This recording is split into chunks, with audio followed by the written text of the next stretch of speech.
Bihar board द्वारा 2023 में होने वाली परीक्षा के पैटर्न में एक बदलाव कर दिया गया है। तो आज की इस वीडियो में आपको हम बताने वाले हैं कि हिंदी की न्यू एग्जाम पैटर्न क्या है, कौन से चैप्टर से क्या क्या पूछा जाएगा, व्याकरण में आपको क्या पढ़ना है और कितना क्वेश्चन आपको बनाना होगा, कितना क्वेश्चन पूछा जाएगा।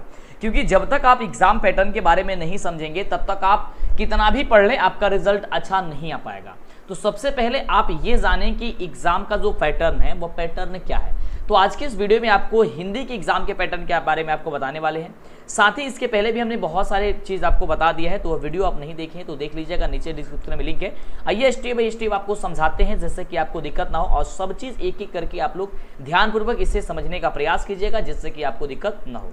तो यहाँ पे हम लोग हिंदी के बारे में बात करेंगे कि हिंदी में क्या पूछा जाएगा, कितने क्वेश्चन, कितने आपको चैप्टर से क्या क्या पूछा जाएगा। आइए उसे हम लोग अच्छे से समझते हैं। लेकिन उसके पहले 2023 के एग्जाम के लिए मेरा किताब भी मार्केट में आ चुका है। आप मेरी किताब को भी खरीद सकते हैं, उसका फोटो आप यहाँ पे आसानी से देख सकते हैं, या फिर आप अमेजोन से भी आप खरीद सकते हैं। नीचे डिस्क्रिप्शन में इसका लिंक भी मिल जाएगा।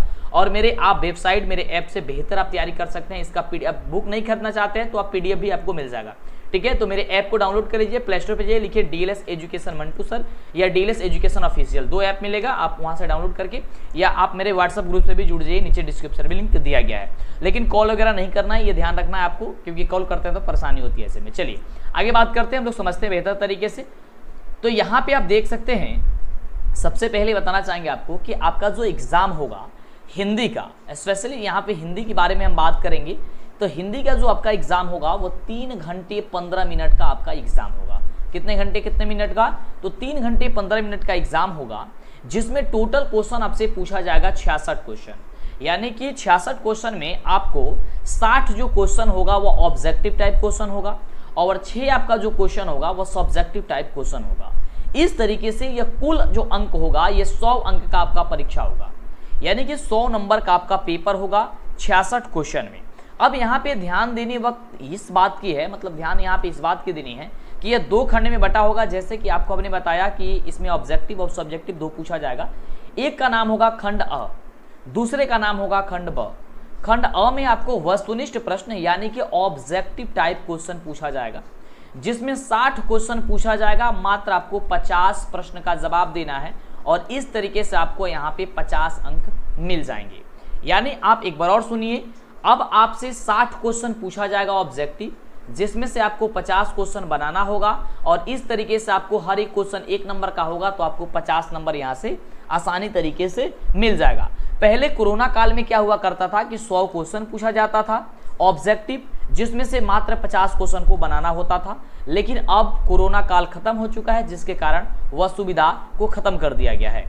आगे बात करते हैं सब्जेक्टिव टाइप क्वेश्चन में। तो खंड ब है, खंड ब में क्या है, वस्तुनिष्ठ अंक आपको पूछा जाएगा, यानी कि सब्जेक्टिव टाइप क्वेश्चन पूछा जाएगा। सब्जेक्टिव जो टाइप क्वेश्चन है वो भी आपका 50 अंक का ही होगा। लेकिन इसमें जो आपका किताब है गोधुली भाग 2, इससे आपको 40 अंक का क्वेश्चन पूछा जाएगा। कितने अंक का क्वेश्चन?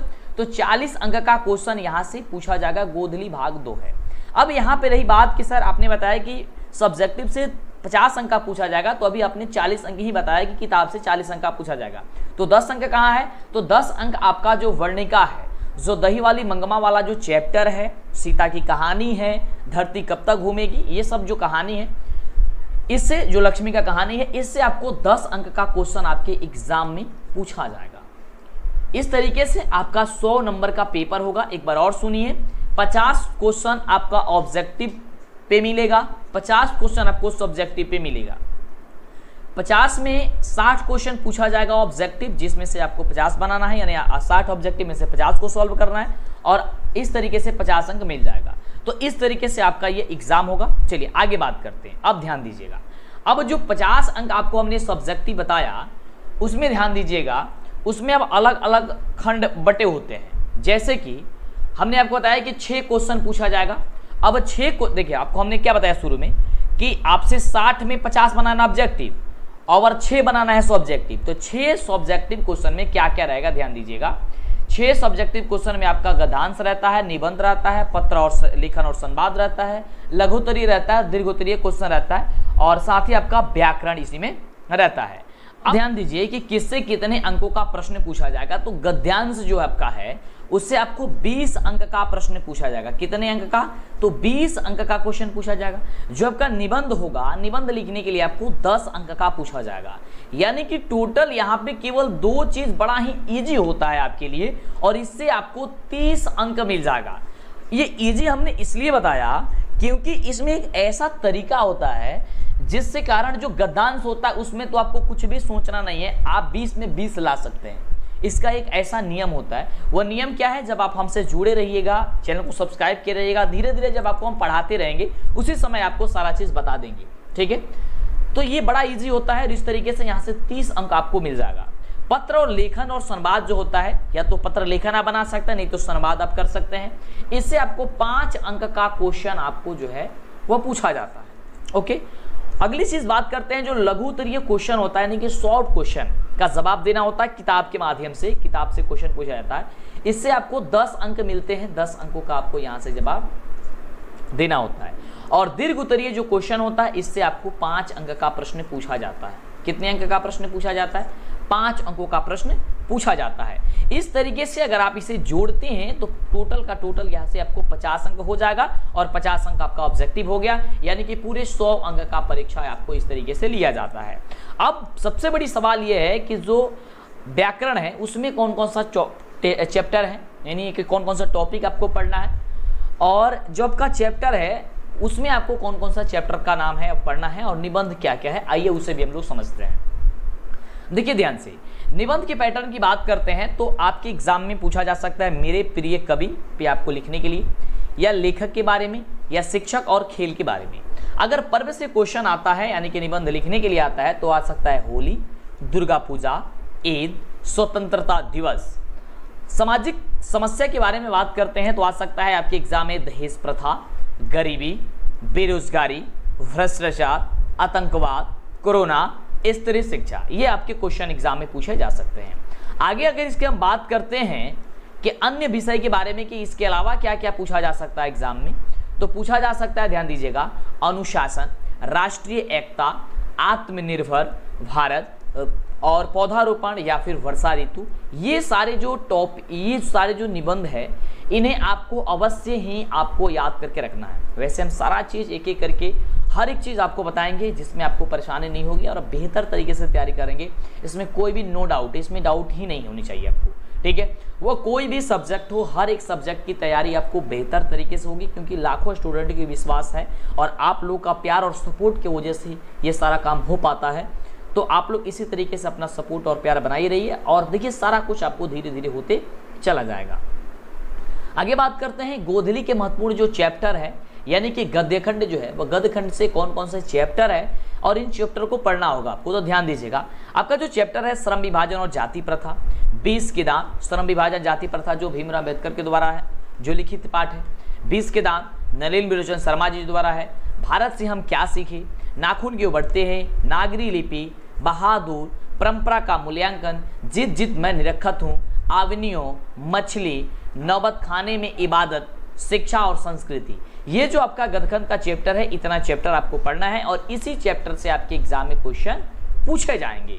आगे बात करते हैं काव्य खंड जो आपका है, वह काव्य खंड में जो है वह क्या क्या पूछा जाएगा। तो ध्यान दीजिएगा, काव्य खंड में आपका जो चैप्टर है वह है स्वदेशी, जनतंत्र का जन्म, हिरोशिमा, एक वृक्ष की हत्या, हमारी नींद, अक्षर ज्ञान, लौट कर आऊंगा फिर, मेरे बिना तुम प्रभु, राम बिनु बिरथे जगी जन्मा, जो नर दुख में दुख नहीं माने, प्रेम अविनी श्री राधिका, करिले के कुंजन ऊपर वैराव। ये जितने भी चैप्टर है ये आपके काव्य खंड के हैं, और इससे आपके एग्जाम में क्वेश्चन पूछे जाते हैं, आपके एग्जाम में इससे क्वेश्चन बनते हैं।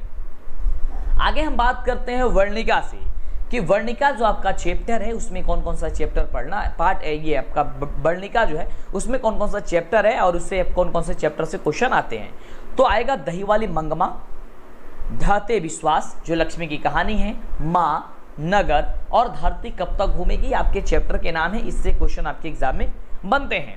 अब सबसे बड़ा जो है आपके लिए वह है व्याकरण, क्योंकि व्याकरण आपको समझ में नहीं आता है कि क्या क्या पढ़ें और क्या न पढ़ें। तो ध्यान दीजिएगा, व्याकरण में आपको क्या पढ़ना है, वर्ण, संज्ञा, सर्वनाम, विशेषण, कारक, संधि, समास, शब्द, वाक्य, उपसर्ग प्रत्यय, पर्यायवाची शब्द, लिंग, अनेक शब्दों के लिए एक शब्द और मुहावरा। ये इतने ही आपको पढ़ने हैं और इतने ही से आपके एग्जाम में क्वेश्चन जो है वो पूछे जाते हैं। तो अगर आप इन सारी बातों को ध्यानपूर्वक रख लेते हैं, दिमाग में बैठा लेते हैं, तो आपका एक भी क्वेश्चन एग्जाम में नहीं छूटेगा। और देखिए, अगर आप टॉपर रखने का सपना रखते हैं कि टॉपर बनने का, तो सबसे जरूरी है कि आप जो हिंदी सब्जेक्ट है, हिंदी सब्जेक्ट है, संस्कृत जो आपका सब्जेक्ट है, सोशल साइंस जो सब्जेक्ट है, इस पे आप विशेष ध्यान दें। अक्सर बच्चों को यह देखा जाता है कि सबसे ज्यादा सब्जेक्ट पे ध्यान देते हैं, मैथ पे। ध्यान से मेरी बातों को समझिएगा। मैथ जो आपका है, इस पे सबसे ज्यादा बच्चे ध्यान देते हैं और सबसे ज्यादा कम रिजल्ट इसी में बनता है। तो देखिए, आपको तो मैथ पे जोर देना ही है, लेकिन गलती बच्चों से यही हो जाती है कि वह मैथ के अलावा किसी और अदर सब्जेक्ट पे ध्यान देना कम कर देते हैं, जिसके कारण उन्हें परीक्षा में बड़ा ही समस्या होती है। वो सोचते हैं कि मैथ बड़ी ही कठिन है और सब्जेक्ट तो ऐसे ही पढ़ेंगे तो याद हो जाएगा, तो ऐसी बात नहीं होती है। हर एक सब्जेक्ट आपके लिए उतना ही बराबर है। जितना गणित आपका आसान है, उतना ही आसान और सब्जेक्ट है। जितना गणित आपका कठिन लगता है, उतना ही और भी सब्जेक्ट आपको कठिन लगना चाहिए। ऐसा नहीं कि एक सब्जेक्ट आप आसान आपको लगे तो आप क्या करें, उसको छोड़ दें या उसको ही पढ़ते रहें। तो ऐसा गलती नहीं करनी चाहिए। जब भी देखिए, अगर आप एग्जाम में बेहतर से बेहतर अंक लाएंगे, तो आपको सब सब्जेक्ट पे ध्यान देना होता है। ऐसा नहीं कि केवल एक ही सब्जेक्ट पे ध्यान दीजिएगा तो हो जाएगा, ऐसा तो नहीं है ना। ऐसा मान लीजिए कि अगर कोई बच्चा जो है मैथ पढ़े बहुत ज़्यादा, ध्यान दीजिएगा, गणित बहुत ज़्यादा पढ़े और क्या करे, वो गणित में 100 में 100 नंबर ला दे, क्योंकि पॉसिबल है, 100 में 100 आता है, गणित में आ सकता है, 100 में 100 ला दे, और अदर सब्जेक्ट में वो क्या करे कि मात्र वह 30 नंबर से भी कम लाए या 30-40 नंबर ही ला करके रह जाए, तो क्या वो लड़का अच्छा स्कोर कर पाएगा? बिल्कुल नहीं कर पाएगा। क्योंकि अगर उन्हें अच्छा स्कोर करने की ज़रूरत है, तो उन्हें सबसे ज़्यादा जो मैथ पे उन्होंने जोर दिया है, वो सबसे ज़्यादा उन सभी सब्जेक्टों पे जोर देना होगा। यानी कि हर एक सब्जेक्ट को उनको एक बराबर उन्हें हिस्सा देना होगा, भाग देना होगा। अगर देखिए, यहाँ पे एक चीज़ समझ लीजिएगा, अगर कोई बच्चा जो है वह सेम सब्जेक्ट में भाग लेता है, मतलब सेम सब्जेक्ट को अच्छे से पढ़ता है और हर एक सब्जेक्ट में 60 से 70 नंबर लेकर के आता है, तो यह लड़का क्या होगा, तो जब इसका रिजल्ट आएगा तो फर्स्ट डिवीजन से पास होगा। ठीक है, फर्स्ट डिवीजन से पास होगा। लेकिन कोई बच्चा अगर केवल मैथ पढ़ता है और साइंस पढ़ता है और उसी में वो बहुत बढ़िया करने को चाहता है, तो वह अच्छा स्कोर नहीं कर पाएगा, केवल उसी सब्जेक्ट में रहेगा, और उसका अगर अदर सब्जेक्ट में कम होगा तो वो फेल भी कर सकता है। तो ये नहीं है कि आपको एक ही सब्जेक्ट को ध्यान देना है। मेरे कहने का मतलब ये है कि आप लोग हर एक सब्जेक्ट को ध्यान दीजिए, हर एक सब्जेक्ट पे आप लोग पढ़ाई कीजिए और टेंशन मुक्त रहिए। टेंशन नहीं लेना है, क्योंकि सिक्का उछल चुका है, हेड भी आपका होगा और टेल भी आपका होगा। ज़बरदस्त तैयारी आपको कर रही है।